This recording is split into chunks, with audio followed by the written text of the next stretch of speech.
sometimes it's a problem.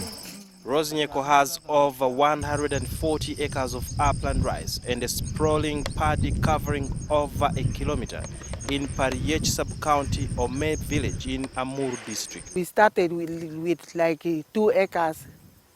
Then when we got some, when we were empowered, we started now with 10.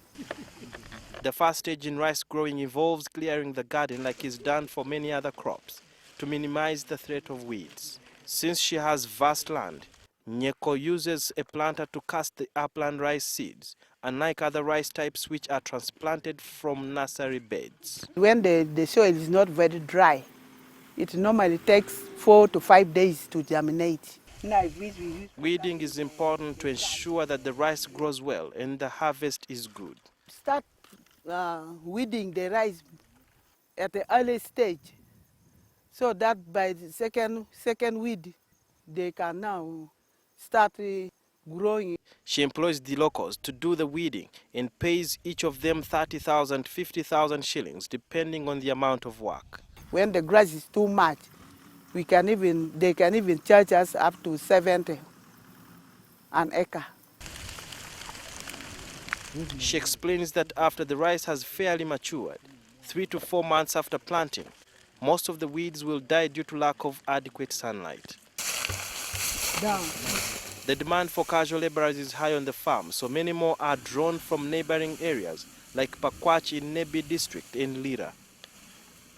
Nyeko employs about 60 laborers to help her in weeding, but an agronomist says using casual laborers to weed rice comes with some disadvantages. One, the people which we are using, the steps on the rice. Two, uniform weeding will not be there. Because by the time you are going to finish 1 acre, the behind part or the in front part, the weed is still there, the behind one is also coming up. Rodents like rats are a threat to rice, so Nyeko has to clear the bushes around the gardens. Like this one, they can start cutting it down. When you bring now the manpower, they will not mind about the rice which is down.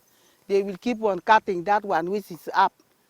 Then you can lose this one like $10.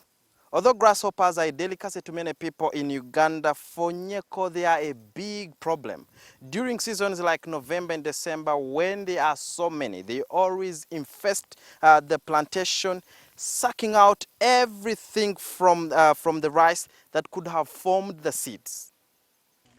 Upland rice is ready for harvest after 6 months. When they want to be a serious farmer or a rice grower, they should also get acquainted with the period of rice, the season.